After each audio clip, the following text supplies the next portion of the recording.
나의 체질을 알게 되면 내 몸에 맞는 식단, 반드시 피해야만 하는 식단, 이런 것들이 딱 정리가 되거든요. 남들에게 좋다는 걸 따라가는 것이 아니라 나의 기준이 생기는 거예요. 오늘 당장 시작할 수 있는 기준부터 지키면 내일부터 바로 살이 빠질 수가 있거든요. 이 세 가지만 지켜도 다이어트의 방향이 확 달라집니다. 내 체질을 확인할 수 있는 방법 쉽게 알려드릴게요. 남들은 잘 빠진다는 다이어트를 똑같이 하는데 왜 나는 안 빠질까 고민될 때가 많이 있습니다. 이유가 무엇인가요? 맞습니다. 이게 정말 많은 분들이 억울해 하시는 부분이거든요. 옆에 있는 친구들이랑 똑같이 먹고 똑같이 운동을 했는데 나만 살이 안 빠진다. 그럼 보통은 내 의지가 약한가 하고 자기 탓을 하시는 분들이 많습니다. 그런데 제가 분명하게 말씀을 드릴게요. 이건 의지의 문제가 아니라 방향성의 문제입니다. 이 사람마다 타고난 오장육부의 크기와 강약이 다 다르거든요. 부모님한테 물려받은 바꿀 수 없는 설계도 같은 거예요. 이걸 8가지로 나눈 것이 바로 팔체질입니다. 쉽게 비유를 하면 자동차라고 생각하시면 될 것 같습니다. 같은 차라고 하더라도 저희가 휘발유차, 경유차, 전기차가 있잖아요. 휘발유차에 경유를 넣으면 멀쩡하던 차가 퍼져버리듯이 내 몸에 안 맞는 음식, 안 맞는 연료를 넣게 돼버리면 아무리 적게 먹어도 몸이 제대로 잘 돌아가질 않는 거죠. 그래서 체질에 따라서 살이 빠지는 방식 자체가 완전히 다른 겁니다. 남들한테는 약이 되고 다이어트 식단이 나한테는 독이 될 수가 있다는 거죠. 구체적으로 어떤 다이어트 식단이 누구한테 맞는지는 제가 다음 질문에서 하나씩 풀어보도록 하겠습니다. 어떤 음식을 먹어야 되는 걸까요? 탄수화물 줄인다거나 샐러드를 먹는다는 게 안 맞는 사람도 있는 겁니다. 네, 결론부터 말씀드리면 똑같은 다이어트 식단이라 하더라도 체질에 따라서 정반대로 작용할 수가 있습니다. 제일 흔한 예가 말씀하신 샐러드이거든요. 제가 다이어트라고 하면 배추, 양배추, 상추, 브로콜리가 들어가 있는 샐러드부터 떠올릴 수가 있잖아요. 건강식의 대명사인데요. 그런데 목양 체질, 모금 체질, 수음 체질 같은 분들은 샐러드만 드시면 오히려 살이 빠지질 않고 속이 더부룩하고 장이 불편해지게 됩니다. 왜냐하면 배추나 시금치, 케일 같은 잎채소에는 글루코시놀레이트라고 하는 성분이 많은데 이게 목 체질, 특히 목양 체질, 모금 체질의 장 점막을 자극을 할 수가 있거든요. 그래서 이 목양 체질, 모금 체질인 분들은 샐러드만 먹다가 오히려 살이 쪄버린다, 몸이 붓는다 라고 하는 좀 황당한 일이 실제로 벌어집니다. 그 예시로 저희가 이제 옥주현님 같은 경우가 자기가 목양 체질인데 과거에 핑클 활동을 할 때 다이어트를 하기 위해서 샐러드만 먹었는데 오히려 살은 빠지지가 않고 설사만 많이 했다, 이런 말씀을 하셨었거든요. 반대로 요즘 유행하는 고기 위주, 저희가 저탄고지라고 하지 않습니까? 황제 다이어트라고도 하기도 하는데 이런 방식은 금양 체질, 금음 체질한테는 정말 위험합니다. 왜냐하면 금양 체질과 금음 체질은 간 담독의 기능이 가장 약하게 태어났거든요. 그래서 지방을 소화시키는 담즙이 적게 생산되는 체질입니다. 그래서 돼지고기라든지 소고기라든지 아니면 닭고기 이런 것들을 매일 드시게 돼버리면 위염, 역류성 식도염, 설사에 피부 알러지까지 같이 발생할 수가 있는 거죠.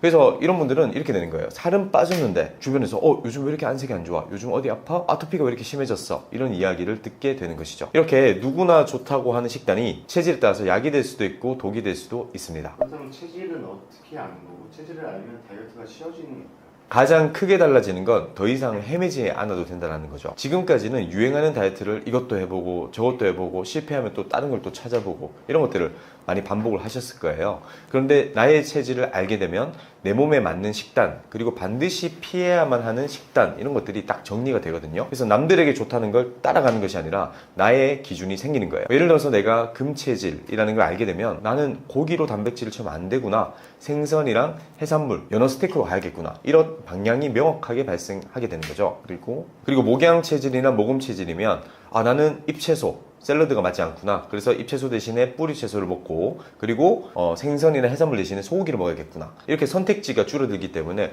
오히려 실천이 굉장히 쉽게 됩니다. 그리고 가장 중요한 건 체질에 맞게 빼면 살만 빠지는 것이 아니라 피부 안색도 좋아지고 컨디션도 같이 올라오게 됩니다.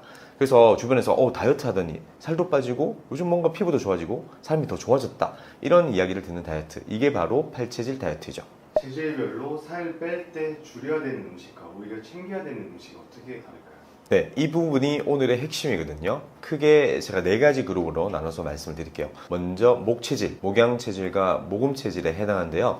이 목체질 분들은 한마디로 정리를 하자면 잎채소를 버리고 뿌리채소를 먹어라. 즉 샐러드를 드실 때에도 배추, 상추, 양배추 같은 잎채소는 줄여주셔야 되고요.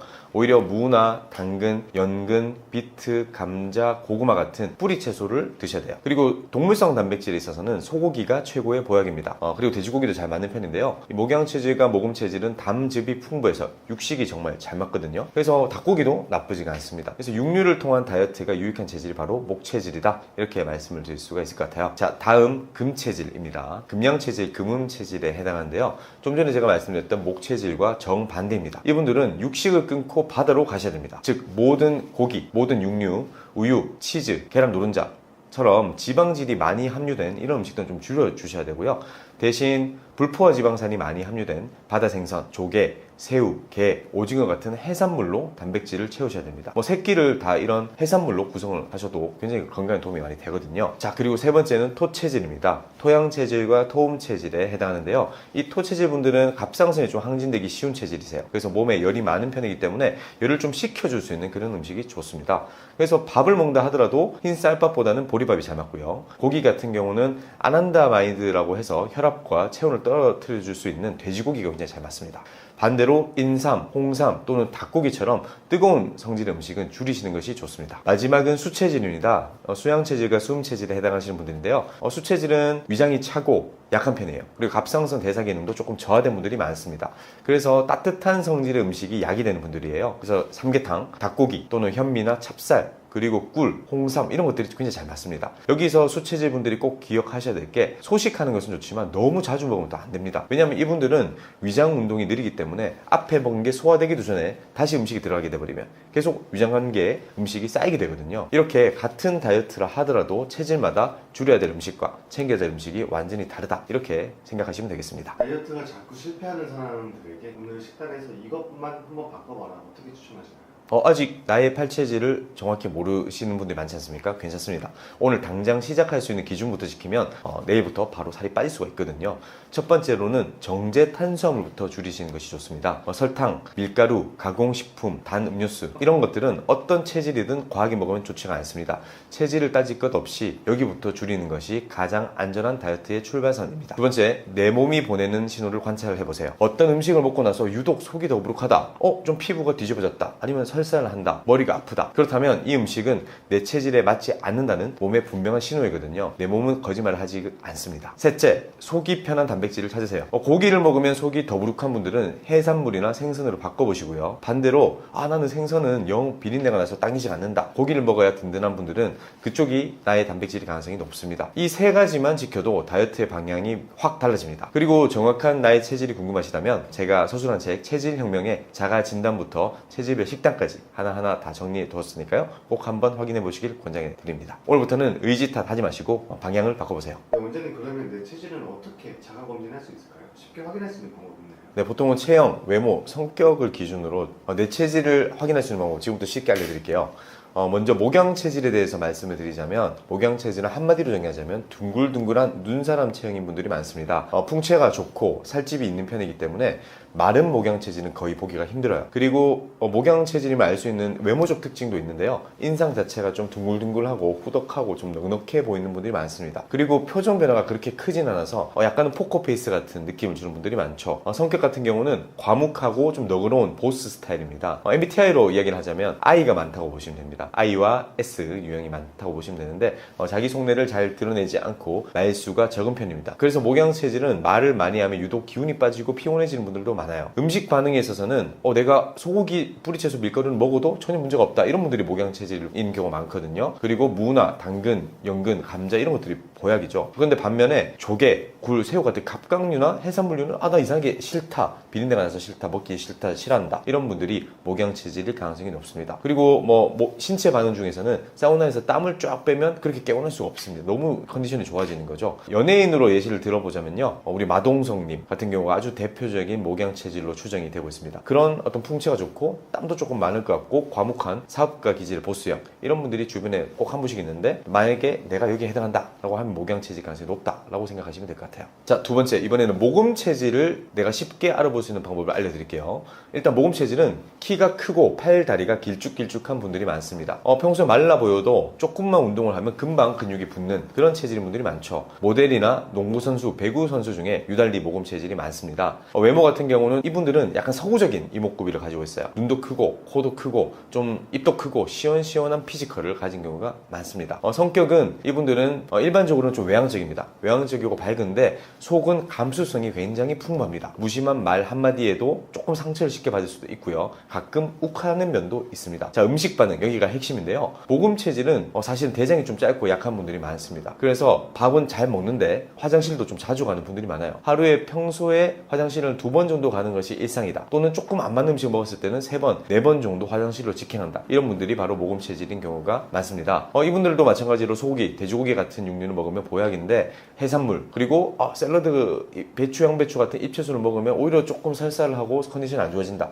이렇다면 모금 체질 가능성이 높다고 생각하시면 될 것 같아요. 연예인 예시를 들어드리면 이해가 편하실 것 같은데요. 실제로 내가 모금 체질이다 밝힌 분들이 몇 분 계신데 일단은 신세계, 영화 신세계에서 중구형으로 나왔던 박성웅 씨 같은 경우가 모금 체질임을 유튜브를 통해서 밝혔고요. 그리고 아주 강력하게 모금 체질로 추정되는 연예인을 말씀을 드리자면 이광수님, 그리고 이동욱 배우님, 그리고 여자 연예인 중에서는 전지현 씨, 이런 분들이 모금 체질로 추정을 하고 있습니다. 큰 키에 근육이 잘 붙는 피지컬. 그리고 이광수님 같은 경우 예능에서 화장실 에피소드가 많았던 거 다 이유가 있었던 거죠. 자, 세 번째 토양 체질에 대해서 말씀을 드리겠습니다. 토양 체질은 상체가 하체보다 좀 발달한 이런 체형을 많이 가지고 있어요. 마르지도 뚱뚱하지도 않은 보통 체격인 분들이 많은데 사실 이분들이 소화력이 워낙 좋아서 조금만 밥을 먹어도 난 살이 쪄요. 이런 분들이 많습니다. 그리고 외모가 굉장히 딱 보면 토양 체질임을 쉽게 알 수가 있거든요. 표정이 밝고 생기가 넘치고 센스가 뛰어나고 아주 외향적인 분들이 많습니다. 항상 웃고 있는 표정을 많이 짓고 있거든요. 그리고 그 감각 중에서는 시각 감각이 많이 발달했기 때문에 패션이나 꾸미는 데에도 센스가 좋은 분들이 많죠. 그래서 옷도 좀 화려하게 입는 분들이 많다. 이렇게 생각하시면 될 것 같고요. 이분들의 성격은 MBTI로 말씀을 드리자면 외향형이면서 F, 감정유인 경우가 굉장히 많아요. E와 F 조합인 경우가 많다고 보시면 되는데 호기심이 많고 활동적이고 행동 대장 스타일이다 이렇게 보시면 됩니다. 그리고 성격은 급하고 감정이 굉장히 풍부하기 때문에 일을 벌일 때는 굉장히 열정적인데 이 마무리, 끝맺음은 좀 흐지부지 될 때가 있습니다. 불같은 성격을 잘 다스리는 것이 건강관리의 핵심인 분들이죠. 토양체질 같은 경우는 음식 반응에 있어서는 거의 대부분의 음식을 잘 먹습니다. 특히 소고기, 돼지고기, 해산물까지 거의 다 잘 받거든요. 그런데 뭐가 안 맞다? 바로 매운 음식이 안 맞는 거예요. 내가 맵찔이다. 매운 음식을 잘 못 먹는다. 이렇다면 토양체질 가능성이 굉장히 높습니다. 그리고 닭고기, 오리고기, 인삼, 홍삼 같은 경우도 열을 막 올릴 수가 있기 때문에 굉장히 안 맞습니다. 홍삼 먹고 났더니 머리 쪽에서 막 열이 차는 것 같다. 혈압이 오르는 것 같다. 이렇다면 역시나 토양 체질 가능성이 높아요. 찬물 또는 시원한 음료수 이런 것도 굉장히 잘 맞는 그런 체질이죠. 토양 체질임을 스스로 밝힌 대표적인 연예인을 말씀드리자면 송혜교 씨, 그리고 저희가 추정하는 연예인을 말씀드리자면 조세호 씨를 토양 체질로 보고 있습니다. 그리고 최근에 시즌 B 시즌에서 B 씨도 토양 체질로 진단받는 영상이 방영이 됐었거든요. 밝고 사교적인 이미지 그리고 소화력인 좋은 패턴에 딱 들어맞다 이렇게 생각하시면 될 것 같아요. 자, 그 다음은 토음 체질인데요. 토음 체질은 사실 인구에 있어서는 한 1% 정도밖에 안 되는 희귀 체질입니다. 이분들은 대부분 체형은 좀 날씬하거나 마른 분들이 많습니다. 외모는 섬세하고 단정한 인상을 주거든요. 사실 그래서 체형과 외모로는 토음 체질로 감별하기가 쉽지가 않습니다. 근데 이분들의 성격이 굉장히 특징적인데요. 솔직하면서도 좀 차분한 분들이 많고요. 굉장히 예민하고 섬세합니다. 그리고 남에게 베푸는 걸 좋아하는 기버 성향이 강합니다. 이 부분이 토음 체질의 아주 전형적인 성격이거든요. 자기 일에 있어서는 또 굉장히 또 빡신 분들이 많아요.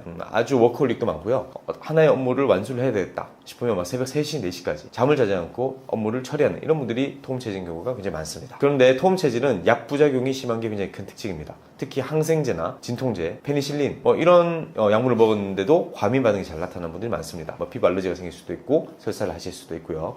이분은 매운 음식을 8체 중에서 가장 못 먹는 것이 바로 토음 체질의 특징입니다. 조금만 매운 걸 먹어도 다음날 아침에 뒤가 뜨거운 설사를 한다. 아니면 매운 음식을 먹으면 속이 따가워가지고 먹질 못한다. 이런 분들이 많고 돼지고기와 해산물은 잘 맞고 닭, 오리는 좀 안 맞습니다. 연예인분들 같은 경우는 토음 체질이다 이렇게 밝혀진 분은 없는데요.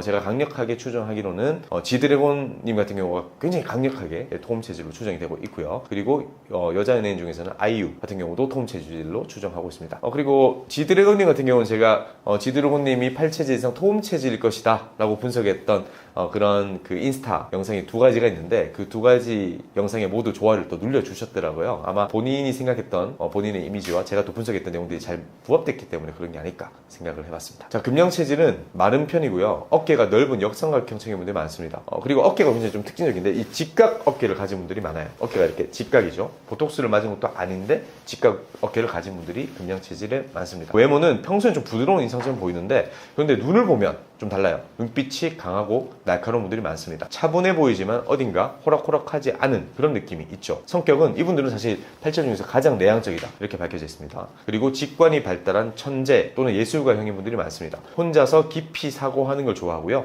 좀 완벽주의 성향이 강하기 때문에 약간의 신비주의로 비치는 경우도 많습니다. 발성, 청각이 예민하기 때문에 가수나 음악가도 많습니다. 음식 반응은 사실 금양체질은 모든 육류와 유제품, 밀가루가 거의 독약 수준입니다. 뭐 돼지고기나 소고기 또는 닭가슴살 다이어트했다가 막 피부가 뒤집어지고 소화기가 다 망가지는 분들이 많죠. 대신 나는 생선이나 조개, 갑각류 같은 해산물이 좋다. 해산물을 되게 좋아해요. 그리고 잎채소가 보약입니다. 샐러드 먹으면 속이 편합니다. 이런 표현을 하신 분들이 금양체질인 경우가 많습니다. 그리고 좀 특징적으로 찬물 목욕이라고 하죠. 콜드 플런지가 굉장히 잘 맞거든요. 그래서 콜드 플런지를 하고 나면은 나는 컨디션이 되게 좋아진다. 하지만 사우나에 가서 땀을 빼고 나면 컨디션이 굉장히 떨어진다. 이런 분들이 금양체질일 가능성이 높습니다. 연예인분들 중에서는 금양체질로 스스로 밝힌 분들이 굉장히 많거든요. 국카스텐의 보컬이신 하윤우님 같은 경우도 직접 금양체질임을 밝히셨고요. 그리고 배우분들 중에서는 예지원님, 그리고 명세빈님, 그리고 치어리더 박기량님이 실제로 금양체질 진단을 받았다 라고 방송에서 밝히셨습니다. 제가 그리고 강력하게 추정하고 있는 금양체질 연예인으로서는 박규신님, 그리고 이수님, 그리고 제니씨를 금양체질로 보고 있습니다. 자, 이번에는 금음체질에 대해서 자가진단할 수 있는 포인트를 말씀드릴게요. 금음체질은 금양체질보다 조금 더 마른 분들이 많습니다. 근데 똑같이 직각 어깨인 분들이 많고요. 말랐는데도 상체는 발달한 그런 역상을 경인 분들이 많습니다. 외모가 굉장히 특징적입니다. 외모는 눈매가 살짝 이렇게 올라가 있는 분들이 많아요. 그리고 눈빛이 선명하고 좀 강렬한 분들이 많고요. 카리스마가 외모에서 그대로 묻어난다 이렇게 생각하시면 될 것 같아요. 금음체질은 성격이 금양체질과 정반대입니다. 굉장히 외향적입니다. 근데 사교적인데도 불구하고 좀 냉철하고 비판적인 이런 이제 성격도 가지고 있어요. 조직을 이끄는 선천적 리더형이다 이렇게 말씀을 드릴 수가 있거든요. 다만 이분들은 분노를 좀 잘 표출하는 경우가 많이 있어요. 순간적으로 화가 잘 나는 분들이 많이 있는데 화를 내면 몸이 좀 급격하게 무너지는 체질이기 때문에 분노 관리가 정말 중요한 체질입니다. 음식 반응은 금양체질과 거의 같습니다. 모든 육류가 안 맞고 밀가루까지 해롭습니다. 육식이나 밀가루를 먹고 나면 좀 굉장히 속이 불편하다, 피부 알러지가 많이 생긴다 이런 말씀을 많이 하시는 분들이고요. 해산물이 좋다, 그리고 잎채소가 잘 맞다 이런 분들이 많습니다. 역시나 사우나가 해롭고요. 냉수욕이 좋습니다. 연예인분들 중에서는 스스로 금음체질임을 밝힌 연예인분들이 굉장히 많거든요. 일단은 한예슬 씨 같은 경우는 스스로 금음체질임을 밝히셨고요. 그리고 류준열 씨 같은 경우도 금음체질로 밝히셨고요. 중년 여배우이신 배종욱님 같은 경우도 금음체질에 맞춰서 식단을 지킨다. 그리고 방송에서 이승기님 같은 경우도 금음체질로 진단을 받으셨고요. 모델이신 한혜진님 같은 경우도 금음체질, 그리고 소녀시대 서현님 같은 경우도 스스로 금음체질임을 방송을 통해서 밝혔다 이렇게 생각하시면 될 것 같아요. 자, 다음은 수양체질입니다. 수양체질은 날씬하고 작은 체격에 상대적으로 하체가 발달한 분들이 많습니다. 군살 없이 좀 다부진 그런 느낌이 많거든요. 외모는 좀 자세가 굉장히 곱고 단정한 분들이 많고요. 운동신경은 뛰어난 경우도 많아요. 성격이 굉장히 특징적인데 돌다리도 하나씩 두드려보는 완벽주의자인 분들이 많습니다. 수양체질은 의심이 많고 신중하며 냉철한 어떤 사무적인 스타일이다 이렇게 보시면 될 것 같아요. 8체질 중에서 가장 세밀하고 정확한 그런 분들입니다. 음식 반응이 좀 독특한데요. 수양체질은 사실 밥을 많이 먹지도 않을 뿐더러 며칠씩 대변을 보지 않아도 별로 불편함을 느끼지 않습니다. 3일, 4일 이렇게 변비를 가지고 있는 분들이 굉장히 많습니다. 그런데 땀을 많이 흘리면 쓰러질 정도로 기운이 빠집니다. 그래서 사우나나 일광욕을 하고 나면 컨디션이 굉장히 떨어지는 분들이 많죠. 고기 종류에서는 닭고기, 오리고기, 소고기가 굉장히 잘 맞고 돼지고기, 그리고 굴 이런 것들을 먹으면 배탈 나는 경우가 굉장히 많습니다. 유명 연예인 중에서 사실 좀 밝혀진 바가 없다고 보시면 되는데 저희 8체질 의료진들 중에서 가장 강력하게 추정하고 있는 분은 바로 김연아 선수라고 보시면 될 것 같습니다. 날씬한 체형에 완벽주의적이고 운동 능력이 탁월한 이런 케이스가 바로 수양체질의 전형이다 라고 보시면 될 것 같거든요. 그리고 수양체질로 제가 추정하고 있는 대표적인 연예인 한 분만 꼽자면 에스파의 윈터 씨라고 보시면 될 것 같습니다. 윈터 씨는 스스로 노땀 윈터다, 나는 땀이 나지 않는다 라고 이야기를 하시기도 했고 시국이 굉장히 적다 라고 말씀하시기도 했거든요. 그리고 상대적으로 상체보다는 마르신 체형임에도 불구하고 골반 라인이 되게 예쁘게 발달한 것이 바로 수양체질의 전형적인 특징이다 이렇게 보시면 될 것 같아요. 자, 다음은 수음체질을 스스로 진단할 수 있는 포인트를 말씀드리겠습니다. 수음체질은 날씬하거나 마른 분들이 굉장히 많습니다. 근데 의외로 의외로 키는 큰 경우도 많아요. 상체보다 하체가 조금 더 발달한 슬림한 골격인데요. 이분들은 나이가 들어도 살이 잘 안 찌는 분들이 많습니다. 전체적으로 외모는 좀 길쭉길쭉하다. 그러면서 호리호리한 인상을 준다라고 보시면 될 것 같아요. 성격은 팔체 중에서 가장 부드럽고 차분하고 신중하다고 보시면 될 것 같습니다. 다만 결정을 내릴 때는 조금 우유부단한 면도 있고요. 남에게 실수하는 걸 좀 싫어하는 그런 분들이 많습니다. 음식 반응으로서 수음 체질을 알아볼 방법은 수음 체질은 위장이 사실 유리알처럼 약한 소식좌입니다. 적게 먹는데도 체중이 잘 유지가 되고요. 과식을 한다든지 야식을 한다든지 아니면 여름철에 찬 음식을 먹게 되면 바로 속이 불편해지는 분들이 많습니다. 땀은 적고 추위를 많이 타는 편이라서 사우나도 사실 해로운 편이고요. 돼지고기는 정말 안 맞습니다. 대신 닭고기, 오리고기, 소고기가 잘 맞는 이런 분들이 수음체질인 경우가 많습니다. 유명 연예인분들 중에서는 대표적으로 유재석 씨가 아주 강력하게 수음체질로 추정이 됩니다. 그리고 이윤석 씨, 개그맨 이윤석 씨도 전형적인 수음체질로 보시면 될 것 같습니다. 입이 짧고 소식하면서도 체형 유지가 잘 되고 실수를 하지 않기 위해서 늘 신중한 모습이 딱 들어맞죠? 자, 지금 제가 말씀드렸던 이 8가지 체질의 특징 기억을 하셔가지고 내가 어떤 체질인지 한번 살펴보시면 좋을 것 같습니다. 병원 검사로는 정상인데 그리고 잘 먹는데 잘 자는데 만성피로나 통증이 계속되는 분들이 있잖아요. 이거 왜 이런 일이 생기는 건가요? 네, 진료실에서 매일매일 제가 듣는 이야기인데요. 혈액검사라든지 영상검사를 다 했는데 이상이 없습니다. 정상입니다. 라는 결론을 들었다고 해요, 환자분들이. 그런데 늘 피곤하고 여기저기가 쑤시고 아프고 사실 이게 꾀명도 아니고요. 기분 탓도 아닙니다. 저는 이 출발점을 체질에 맞지 않는 음식에서 찾습니다. 내 몸에 안 맞는 음식을 계속 먹게 되면 몸 안에서는 조용히 연쇄 반응이 일어나거든요. 여기에 대해서 제가 순서대로 풀어드리도록 하겠습니다. 첫 번째, 장누수 증후군이 발생합니다. 나의 체질에 맞지 않는 음식을 계속 섭취를 하게 되버리면 장 점막을 계속 자극을 하게 돼요. 그러다 보면 장벽이 미세하게 틈이 발생하게 되고 헐거워지게 됩니다. 이 틈으로 소화가 덜 된 음식물이나 엔도톡신이라고 제가 얘기를 하는데 독소라든지 아니면은 미생물이라든지 이런 것들이 몸 안으로 들어가게 되어 있습니다. 이를 장이 샌다라고 해서 새는 장증후군 또는 장누수 증후군이라고 부르게 되거든요. 이 장누수 증후군이 많은 질환을 일으키는 질환의 출발점이 됩니다. 두 번째, 히스타민 증후군입니다. 이렇게 장누수 증후군에 의해서 들어온 물질들이 염증을 일으키면서 몸속 히스타민 농도가 올라가게 되거든요.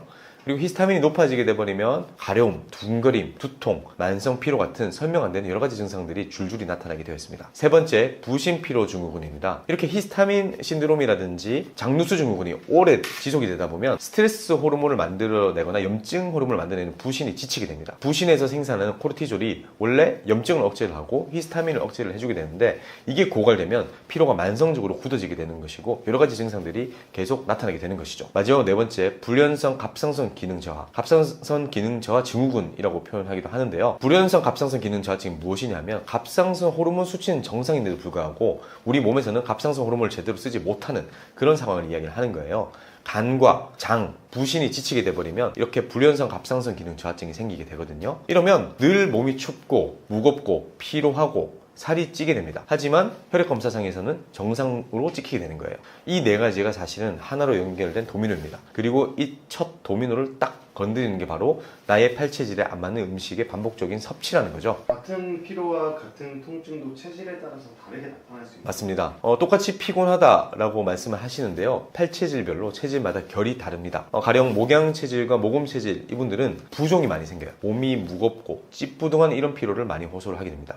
특히 땀을 못 내고 막히는 상황이 됐을 때는 더 늘어지고 처지는 경향이 있습니다. 그리고 금양체질, 금음체질은 신경이 예민해지는 쪽으로 발생하게 됩니다. 그리고 안 맞는 음식을 먹게 돼버리면 소화기부터 탈이 나고요. 피부 트러블, 가려움이 같이 오는 경우가 많습니다. 신경이 예민해지다 보니까 불면, 그리고 불안 증세가 발생하면서 너무 피곤해요 라고 말씀하시는 분들이 많습니다. 토양체질, 토음체질 분들은 열이 위로 이렇게 뜨는 양상이 많습니다. 피곤한데 얼굴이 화끈거려요. 가슴이 답답해요. 예민해서 잠을 설쳐요. 너무 더워요. 여름철에 에어컨을 틀지 않으면 잠이 오지 않습니다. 그래서 피로해요 라는 분들이 많고요. 수양체질, 수음체질 분들 같은 경우는 속이 차고 기운이 가라앉는 이런 방식의 피로가 많습니다. 소화가 되게 느려졌어요. 조금만 먹어도 속이 더부룩해요. 그리고 손발이 차고 입만 약간만 해도 축 처지는 경향, 이런 쪽의 피로를 호소를 하는 경향이 있습니다. 그래서 환자분들이 똑같이 피곤해요 라고 말씀을 하셔도 어떤 양상으로 피곤한지를 살펴보면 체질의 힌트가 보이는 거죠.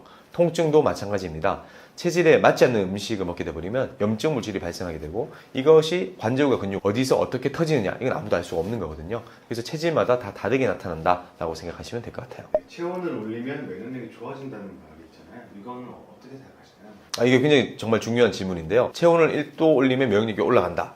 사우나 같은 경우는 누구에게나 좋다. 반신욕은 누구에게나 좋다 이런 말씀들을 많이 들으셨을 거예요. 그런데 결론부터 말씀드리자면 누구에게나 좋은 것이 아닙니다. 대표적인 게 사우나죠. 목 체질은 땀을 내야 컨디션이 살아나는 체질입니다. 그래서 이분들은 체온을 1도 올리는 게 되게 도움이 많이 됩니다. 뭐 사우나, 찜질이 정말 잘 맞습니다. 조금만 움직여도 숨이 차는 분들인데요. 의도적으로 땀을 빼주면 몸이 굉장히 가벼워집니다. 그런데 금체질이나 수체질은 정반대입니다. 이분들은 사우나에서 땀을 빼게 돼버리면 개운하기는커녕 어지럽고 기운이 쭉 빠질 수가 있어요. 그래서 이런 특히 금양체질, 금체질 같은 분들은 도리어 시원한 물로 샤워를 하거나 냉수욕을 하는 게 오히려 면역력을 더 높일 수 있는 그런 지름길이거든요. 그래서 따뜻하게가 무조건 좋다가 아니라 내 체질이 땀을 내야 하는 쪽인지 또는 열을 식혀야 하는 쪽인지를 먼저 알아야 되는 겁니다.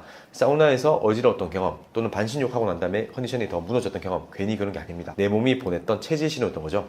피곤하거나 몸이 무거울 때 체질별로 도움이 되는 음식이 있을까요? 기운 차리게 만들어주는 음식도 체질마다 다릅니다. 일단 목양체질, 모금체질은 소고기가 최고의 보약입니다. 여기에 무, 당근, 마, 비트, 도라지, 더덕 같은 뿌리 채소를 곁들이면 에너지가 차오르게 되죠. 금양체질과 금음체질 같은 경우는 생선류라든지 아니면 전복, 조개, 새우, 바다장어 같은 해산물이 가장 빠르게 기운을 채워줍니다. 피곤할 때는 고기 말고 바다 쪽으로 가시는 게 맞는 그런 분들이죠. 토양체질과 토음체질 같은 경우는 몸에 열이 많은 편이기 때문에 열을 식혀주는 쪽이 회복에 도움이 됩니다. 그래서 돼지고기가 굉장히 잘 맞고요. 뭐 보리나 오이 같은 시원한 성질 음식이 도움이 됩니다. 수양체질과 수음체질은 따뜻하게 데워주는 음식이 보약입니다. 대표 중에 삼계탕이 있잖아요. 닭고기, 생강, 대추, 꿀 같은 따뜻한 성질의 음식이 처져 있는 기운을 끌어올려줄 수가 있습니다. 여기서 한 가지 주의할 게 있습니다. 흔히 뭐 피곤하면 홍삼을 챙기시는 분들이 많고요. 녹용을 챙기시는 분들이 많은데 홍삼은 수체질 그리고 목양체질에게는 좋지만 금체질이나 토체질에게는 굉장히 부담이 됩니다. 녹용도 마찬가지로 목양체질, 모금체질에게는 굉장히 보약이지만 금양체질, 금음체질 그리고 토양, 토음체질에게는 굉장한 부담이 될 수가 있으니까요. 같은 보양식이다 하더라도 나의 체질에 맞아야 진짜 보약이 되는 것이고 내 체질에 해로우면 오히려 안 좋은 반응을 유발할 수가 있습니다. 반대로 피로감이나 통증이 반복될 때 조심해야 되는 음식은 무엇인가요? 사실 이게 더 중요합니다. 아까 제가 말씀드린 도미노, 특히 장누수 증후군에서 시작해서 히스타민 증후군, 부신피로 증후군으로 이어지는 이 만성 피로의 출발점이 사실 나한테 맞지 않는 음식, 즉 나의 체질에 해로운 음식이거든요. 그래서 피로와 통증이 반복된다면 내가 무엇을 더 챙겨 먹을까 보다는 무엇을 빼야 하나를 먼저 생각을 하셔야 됩니다. 목양체질, 모금체질은 잎채소 샐러드가 가장 안 맞습니다. 그리고 바다 생선과 조개류를 조심을 하셔야 돼요. 건강식이라고 전복을 먹게 돼버리면 오히려 몸을 더 무겁게 만들 수가 있다는 거죠. 그리고 금양체질, 금음체질은 모든 육류를 끊으셔야 됩니다. 우유, 밀가루, 그리고 인삼, 홍삼이 굉장한 부담이 됩니다. 녹용도 해로울 수가 있어요. 피곤하다고 고기를 먹는다든지 녹용과 홍삼 먹는다든지 하면 더 처지고 트러블이 올라올 수가 있습니다. 토양체질, 토음체질은 열성 음식이 안 맞습니다. 닭고기, 오리고기가 굉장히 해롭고요. 인삼과 홍삼처럼 열을 더하는 음식은 정말 해롭습니다. 그리고 너무 맵고 자극적인 음식도 줄이셔야 됩니다. 특히 또 양고기가 되게 안 맞거든요. 그래서 양고기 스테이크, 양갈비 스테이크도 피곤할 때 드시면 도리어 문제가 생길 수가 있습니다. 수양체질과 수음체질은 찬 음식이 안 맞습니다. 고기 종류 중에서는 돼지고기가 정말 안 맞는 체질이거든요. 그리고 보리로 만든 뭐 맥주 아니면 팥빙수처럼 속을 차게 하는 음식이 정말 안 맞습니다. 차가운 게 들어가면 가뜩이나 느린 소화가 더 처지게 되고요. 가뜩이나 저하되어 있는 어떤 갑상선 기능이 더 떨어질 수가 있습니다. 정리를 하자면 반복되는 피로와 통증 뒤에는 내 체질에 맞지 않는 음식이 숨어있는 경우가 정말 많습니다. 이 해로운 음식을 찾아서 빼주는 것만으로도 몸이 한결 가벼워지는 분들이 많아요. 나의 체질에 뭐가 맞고 뭐가 안 맞는지는 제 책인 체질 혁명의 체질별로 다 정리를 해뒀으니까요. 한번 확인해 보시길 권장합니다. 슈퍼푸드나 건강식이 좋다고 해서 열심히 챙겨 먹는데요. 네. 딱히 효과가 없는 것 같습니다. 이렇게 효과가 없다고 느껴지는 사람들 저뿐만 아니라 다른 사람들 같은데 또 왜 그런 걸까요? 정말 많은 분들이 이 말씀을 하시는데요. 방송에서 좋다는 슈퍼푸드 아니면 뭐 홍삼, 오메가3, 견과류, 뭐 K, 브로콜리 이런 것들을 부지런하게 챙겨 드시는데 정작 내 몸은 그대로다 또는 오히려 더 몸이 나빠지는 것 같다 이렇게 말씀하시는 분들이 많이 있어요. 여기서 우리가 놓치는 게 하나가 있거든요. 이런 슈퍼푸드들은 평균적인 사람에게 좋다는 통계이지 모든 사람에게 좋다는 뜻이 아닙니다. 체질이라는 변수를 빼고 나온 결론이거든요. 오히려 내 체질에 안 맞는 슈퍼푸드는 열심히 챙길수록 몸에 부담이 될 수도 있어요. 저희가 이제 히스타민 반응이라고 하는데 나한테 맞지 않는 음식을 섭취를 하면 우리 몸의 면역세포는 이 음식을 마치 바이러스나 세균처럼 내 몸에 침입 침입한 침입자로 인식을 하게 됩니다. 그러면서 면역 반응에 의해서 히스타민이라고 하는 물질이 만들어지게 되는데 이 히스타민이 우리 몸에서 여러 가지 증상들을 나타낼 수가 있어요. 뭐 비염이라든지 아니면은 두통이라든지 어지럼증이라든지 위산의 분비가 증가되다 보니까 역류성 식도염, 위염이라든지 아니면 피부 알러지라든지 그래서 히스타민 신드롬을 유발할 수가 있다라고 보시면 될 것 같습니다. 대표적인 게 홍삼이거든요. 홍삼은 몸에 좋다고도 굉장히 많이 드시게 되는데 어떤 분들은 홍삼만 먹으면 나는 얼굴이 화끈거리고 잠을 못 자고 코가 막히고 피부에 발진이 일어납니다. 이렇게 말씀하시는 분들이 많습니다. 이런 분들은 홍삼이 자기 체질에 안 맞는 거예요. 같은 음식이라 하더라도 누구한테는 보약이 되지만 누구한테는 독이 될 수가 있습니다. 이게 바로 팔체질의 핵심입니다. 그래서 남들에게 좋다가 아니라 내 몸에 맞느냐를 먼저 봐야만 된다는 것이죠. 구체적으로 어떤 체질에 뭐가 맞는지는 이따가 하나씩 짚어드리겠습니다. 체질 중에서 내가 어떤 체질인지 참고할 수 있는 자가 테스트나 체크리스트 있을까요? 네, 있습니다. 집에서도 충분히 힌트를 얻으실 수가 있는데 크게 세 가지를 보시면 됩니다. 첫 번째, 체형과 외모이죠. 일단 체형 같은 경우는 내가 상체가 발달했는지 또는 하체 골반 쪽이 발달했는지에 따라 가지고 체질이 많이 분류가 되거든요. 그래서 상체가 하체보다 상대적으로 발달한 분들은 토체질과 금체질 분들이 많고요. 상체보다는 하체가 발달한 분들은 수체질과 목체질인 경우가 많습니다. 그리고 피부 타입에 있어서도 체질을 추론을 해볼 수가 있거든요. 나의 피부가 좀 건조하면서도 예민한 피부인지 아니면 나의 피부가 기름지면서도 좀 튼튼한 피부인지를 가지고 질긴 피부인지를 가지고도 체질 진단이 가능합니다. 피부가 건조하면서도 조금 예민한, 되게 드라이하면서도 센시티브한 그런 유형이라고 말씀드리는데 이런 체질인 경우는 금양 체질, 금음 체질, 그리고 수양 체질, 톰 체질 이런 분들이 많고요. 피부가 조금 오일리하면서도 피부가 두껍고 튼튼한 분들은 목양 체질과 모금 체질, 토양 체질인 경우가 많습니다. 그리고 우리가 이제 BMI라고 하죠. BMI, 어떤 비만의 정도를 가지고도 체질을 진단해 볼 수가 있어요. 내가 BMI 기준에서 기준치보다 약간 더 오버가 됐다. 아니면 난 조금 약간의 비만인 경우가 있다. 이런 경우라면 토양 체질인 경우가 많이 있고요. 그리고 중등도보다 조금 더 말랐다. 이런 분들은 금양 체질과 톰 체질인 경우가 많습니다. 근데 나는 BMI 기준상 기준치보다 많이 말랐다. 이런 분들은 금음 체질, 수양 체질, 수음 체질 분들이 많습니다. 그리고 BMI 기준에서 나는 정상인보다 조금 많이 좀 뚱뚱하다, 많이 비만하다 하면 목양 체질과 모금 체질인 경우도 많습니다. 자, 두 번째, 성격과 기질로서 체질을 진단을 할 수가 있어요. 내가 화가 나면 바로 터트리는 편인지 아니면 화가 나면 좀 참는 편인지에 따라서 금양, 금음 체질 쪽인지 아니면 수양, 수음 체질 쪽인지를 알 수가 있고요. 그리고 내가 외향적인 체질인지 내향적인 체질인지 따라서 외향적이다라고 한다면 토양 체질, 그리고 금음 체질 아니면 모금 체질 이런 분들이 많고요. 내향적이다 라고 한다면 수양 체질, 수음 체질, 금양 체질, 목양 체질로 추정을 할 수가 있거든요. 그리고 내가 아이디어가 넘치는 창조형인지 이런 분들은 금양 체질, 금음 체질, 토음 체질인 경우가 많고요. 내가 꼼꼼하게 관리를 잘하는 관리 유형인지 이런 분들은 수양 체질, 수음 체질, 그리고 모금 체질인 경우가 많습니다. 셋째, 이게 가장 중요한데요. 음식과 약물에 대한 내 몸의 반응입니다. 예를 들어 볼게요. 커피 한 잔 마시면 밤에 잠을 설치시는 분들이 있잖아요. 그리고 항생제나 진통제에 유독 예민하게 반응이 오는 분들이 있습니다. 또 사우나에서 땀을 빼고 나면 개운한 분들이 있고 아니면 어지러운 분들이 있습니다. 이런 반응 하나하나가 체질을 가르는 결정적인 단서가 됩니다. 여기서 한 가지 팁을 드리자면요. 이 체질 자가 진단은 나는 이 체질이다 라고 찍어서 생각을 하기보다는 이 반응을 보니 이 체질은 절대 아니다 라고 하나씩 지워나가는 룰아웃을 하는 것이 훨씬 더 정확하다고 보시면 될 것 같습니다. 물론 가장 정확한 거는 한의원에 오셔서 의료진의 진단을 받는 것이지만 집에서 방향을 잡는 데까지는 어떤 체크리스트만으로도 충분한데요. 그게 이제 제 책 체질혁명의 자가진단 문항지 그리고 자가진단이 가능한 AI 앱을 통해서 정리를 해두었습니다. 그래서 순서대로 따라오시거나 AI 앱을 사용을 해보시면 내 체질이 어느 쪽인지는 스스로 좁혀 나가실 수가 있습니다. 그러면 체질에 따라서 같은 음식이 나한테는 안 맞고 또 잘 맞고 그게 달라지는 건가요? 맞습니다. 우리가 매일 먹는 흔한 음식일수록 이게 극명히 갈리게 되는 거거든요. 다이어트 음식으로 한번 살펴볼게요. 닭가슴살인데요. 닭가슴살과 관련해서 시즌 비시즌의 B씨 같은 경우는 닭가슴살을 나는 정말 매일 먹는데 그리고 운동을 정말 열심히 하는데 왜 고지혈증이 생겼을까? 이런 영상 한번 올리신 적이 있어요. 다이어트라고 하면 다들 닭가슴살부터 먼저 떠올리게 되는데 대표적인 건강 단백질로 통하잖아요.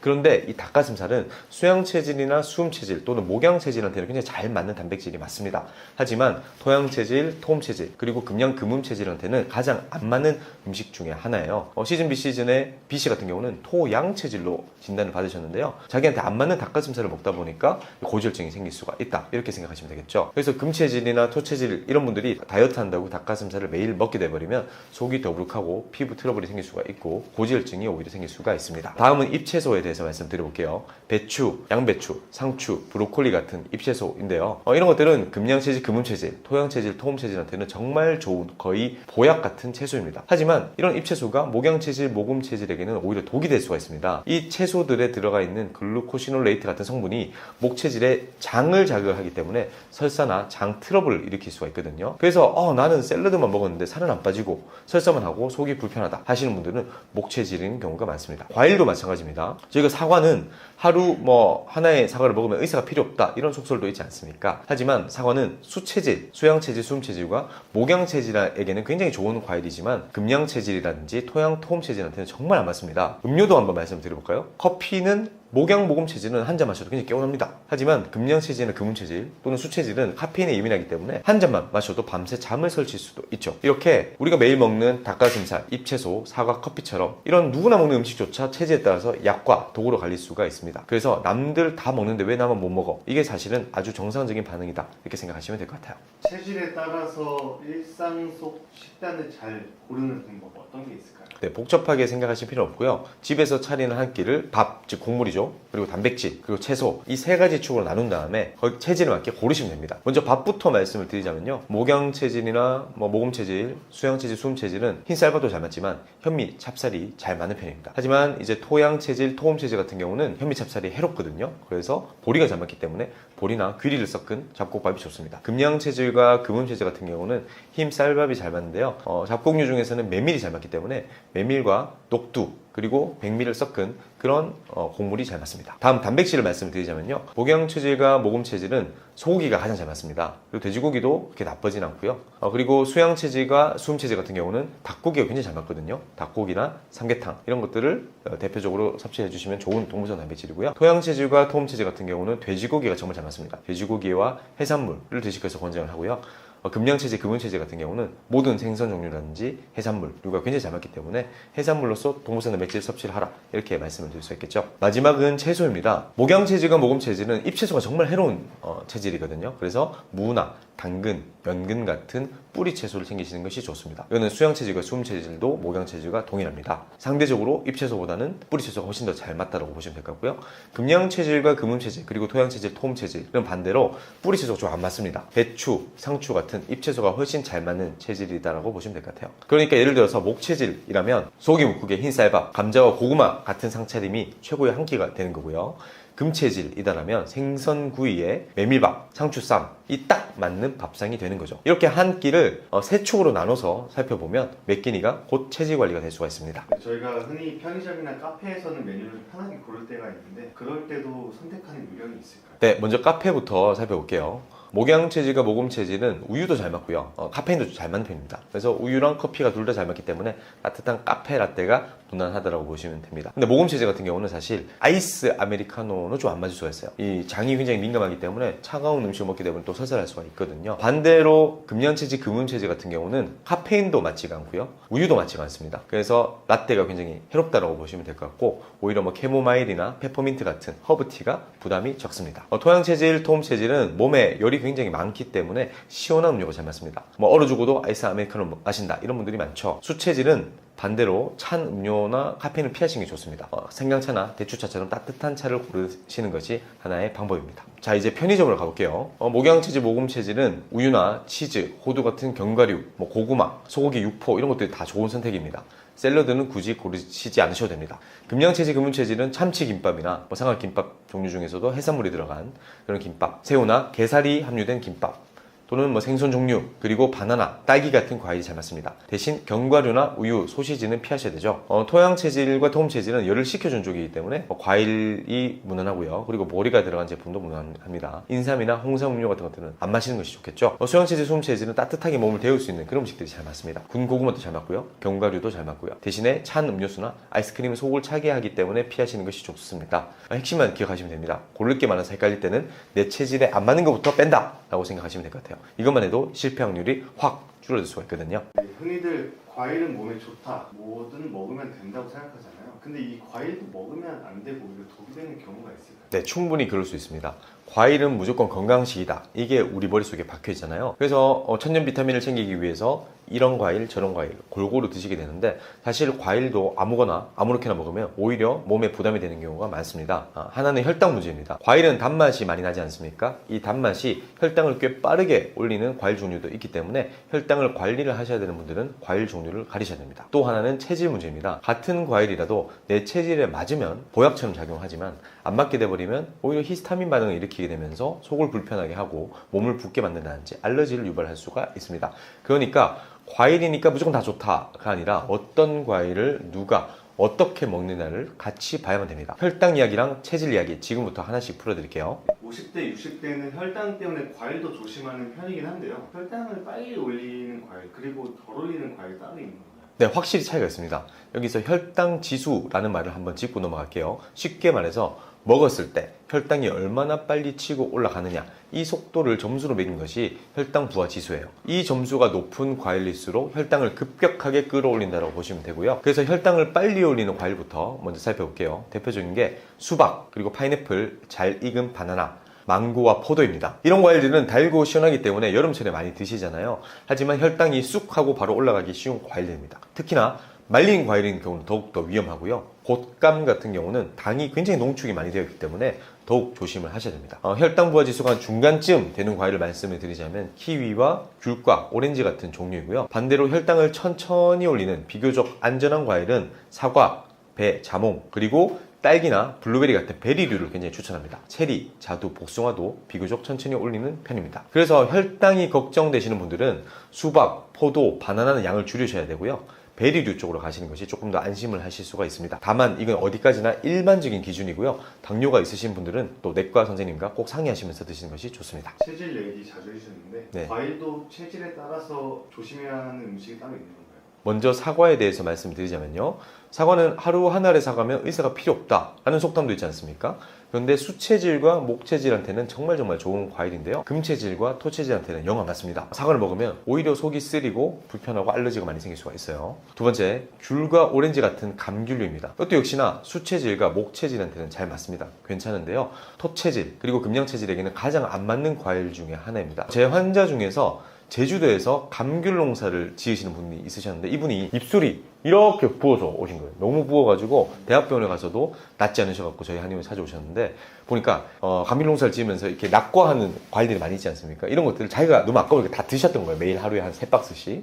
근데 이분이 하필 토음 체질이었던 거죠. 그래서 이 귤을 끊고 났더니 엄청나게 부풀어서 몇 년 동안 고생하셨던 입술 부종이 신속하게 좋아졌던 이런 케이스도 있었거든요. 그래서 귤과 오렌지 같은 감귤류는 귤, 오렌지, 자몽, 라임 모두 마찬가지죠. 토체질한테 정말 안 맞다라고 생각하시면 될 것 같습니다. 자, 세 번째는 수박과 메론입니다. 수박과 메론은 몸에 열을 식혀주는 과일이기 때문에 토체질과 목체질에게는 시원하게 잘 맞습니다. 하지만 금체질에게는 약간 부담이 될 수가 있고요. 그리고 수체질에게도 약간 부담이 될 수가 있습니다. 네 번째, 참외, 딸기, 바나나, 블루베리 이쪽입니다. 이 과일들은 금체질과 토체질에게는 굉장히 잘 맞는 편인데 수체질에게는 조금 조심을 하셔야 됩니다. 다섯 번째, 포도입니다.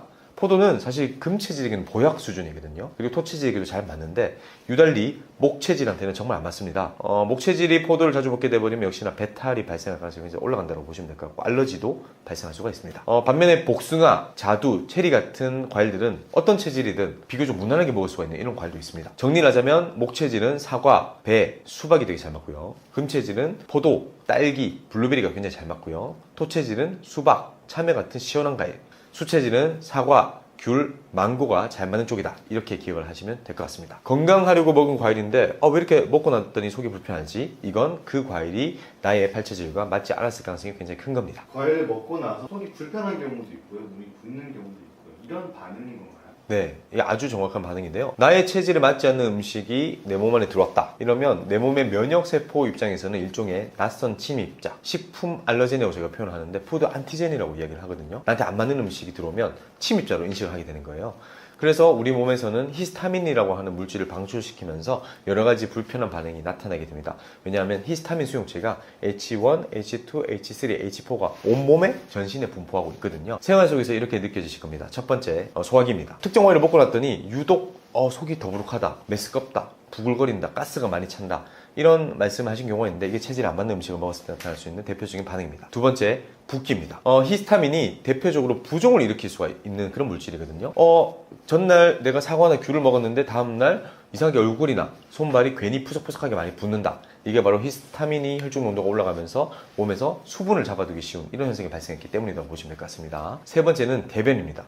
체질에 안 맞는 과일을 먹게 되버리면 변이 무르거나 설사를 한다. 혹은 배에 가스가 찬다. 이런 반응들이 나타날 수가 있습니다. 네 번째, 피로감입니다. 특별히 한 것도 없는데 먹고 났더니 나른하고 처진다. 이런 반응들이 특정 과일들을 먹을 때마다 반복된다면 이건 의지나 컨디션 문제가 아니라 이 과일은 내 체질과 맞지 않는다 라는 몸의 분명한 신호입니다. 그리고 다섯째, 불면, 불안 증세가 생길 수가 있습니다. 최근에 내가 몸을 건강하기 위해서 레몬즙을 계속 먹었다. 아니면 뭐 사과를 매일 아침마다 먹었다. 그랬더니 이상하게 잠이 안 오고 불면이 발생하고 그 다음에 약간 불안 증세가 생기고 가슴이 두근두근 거려요. 이런 증세가 나타날 수가 있거든요. 왜냐하면 히스타민이 중추신경계를 자극할 수가 있고요. 또 심장의 민문이근의 수축을 자극할 수가 있기 때문입니다. 그래서 우리 몸은 이렇게 거짓말 하지 않습니다. 이렇게 안 맞는 음식이 들어왔을 때 나타나는 신호를 무시하지 마시고 한 번쯤은 내 체질에 맞는 음식인지 아닌지를 점검해 보시는 것이 좋습니다. 저희가 지금 종류에 대한 얘기를 많이 했는데요. 좀 건강하게 먹고 싶어요. 네. 양이나 뭐 시간도 중요할까요? 맞습니다. 종류만큼이나 중요한 게 얼마나 언제 먹느냐 이죠. 아무리 좋은 과일이라 하더라도 한꺼번에 너무 많이 드시게 돼버리면 혈당도 그리고 체질적으로도 부담을 받게 되거든요. 일단 팁을 좀 알려드리도록 하겠습니다. 첫 번째, 양입니다. 과일에는 무조건 당질이 함유가 되어 있어요. 그래서 한 번에 많은 양을 드시기보다는 쉽게 정리를 하자면 양은 한 줌, 손에 잡히는 정도로 잡는 게 좋습니다. 그리고 주스보다는 통 과일로 드시는 것이 훨씬 더 좋아요. 주스는 갈면서 섬유질이 다 깨지는 것도 문제고요. 먹었을 때 혈당을 더 급속하게 올리는 문제가 있거든요. 또 말린 과일은 당이 굉장히 농축되어 있기 때문에 드시지 않는 것을 추천합니다. 두 번째, 시간입니다. 빈속, 공복에는 과일을 드시지 않으실 것을 추천합니다. 빈속에 달달한 과일을 많이 먹게 되어버리면 혈당이 급속하게 치솟기가 쉽습니다. 그래서 공복보다는 식사 후에 조금 드시거나 아니면 활동하기 전 낮 시간이 좋습니다. 자기 직전에 드시는 것도 혈당이나 소화에도 부담이 되기 때문에 가급적 피하시는 것이 좋습니다. 그리고 뭐 키위라든지 사과라든지 귤과 과일처럼 산이 많이 함유된 음식도 빈속에 드시면 위산 분비를 증가시켜서 역류성 식도염과 위험을 일으킬 수가 있으니까요. 공복에는 항상 과일을 피하실 것을 권장합니다. 세 번째, 체질에 맞춰서 드셔야 됩니다. 이 부분은 여러 번 말씀드렸는데 수체질처럼 속이 찬 분들은 찬 과일 그대로 드시기보다는 실온에 두었다가 드시는 것이 부담이 적고요. 그리고 내 체질에 안 맞는 과일은 아예 완전히 끊기보다는 양을 좀 줄이는 것만으로도 몸이 한결 편해집니다. 정리하자면 좋은 과일을 알맞은 양으로 식후 또는 적절한 시간에 내 체질에 맞춰서 이 네 가지만 기억하시면 과일을 건강하게 즐기실 수가 있습니다. 오늘 제가 드렸던 이야기 딱 한 줄로 정리하자면 이겁니다. 남들에게 좋은 음식이 나한테도 좋은 건 아니다. 세상에 좋다는 음식, 건강법은 정말 넘쳐나지 않습니까? 하지만 정작 나한테 맞는 게 무엇인지는 아무도 알려주지 않습니다. 이걸 찾는 열쇠가 바로 팔체질입니다. 저는 지난 16년 동안 8만 명이 넘는 환자분들을 팔체질로 직접 진료하면서 이 체질에게는 이게 맞고 이건 안 맞더라 라고 하는 임상 데이터를 꾸준히 쌓아왔습니다. 16년의 기록을 일반 독자분들도 쉽게 보실 수 있도록 한 권에 정리한 책이 바로 이번에 나온 제 책인 체질혁명입니다. 나의 체질을 스스로 찾는 자가진단법부터 체질별로 무엇을 먹고 무엇을 피해야 하는지 음식표까지 다 담았습니다. 그리고 체질로 추정되거나 확진된 대표적인 연예인 사례들도 많이 실었기 때문에 좀 재밌게 보실 수가 있을 것 같아요. 그리고 중요한 건 이 점인데요. 책을 사시면 제가 직접 제작한 AI 체질 진단 분석 툴도 무료로 써보실 수가 있습니다. 그래서 병원에 오시기 전에 또는 한의원에 오시기 전에 집에서 가볍게 나는 어떤 체질 쪽일까를 스스로 추론해 볼 수 있는 그런 유용한 도구입니다. 그리고 더 깊이 있는 팔체질 이야기는 저의 유튜브 채널 체질닥터에서 계속 풀어가고 있으니까요. 제 유튜브 채널도 구독해 주시면 많은 도움이 되실 것 같습니다. 연예인 체질 분석부터 체질별 건강 꿀팁까지 재밌게 보실 수가 있습니다. 영상 고정 댓글에 체질혁명 책 링크랑 제 유튜브인 체질닥터 채널 링크도 걸어두겠습니다. 고정 댓글 눌러서 들어가 보시면 바로 만나실 수가 있습니다. 여러분, 더 이상 남들은 다 하는데 나만 안 되는 다이어트, 남들에게는 정말 좋은데 나에게만 효과 없는 건강법에 지치지 마시고요. 답은 내 몸 안에, 내 체질 안에 있습니다. 지금까지 체질혁명의 저자 한의사 박철진 원장이었습니다. 감사합니다.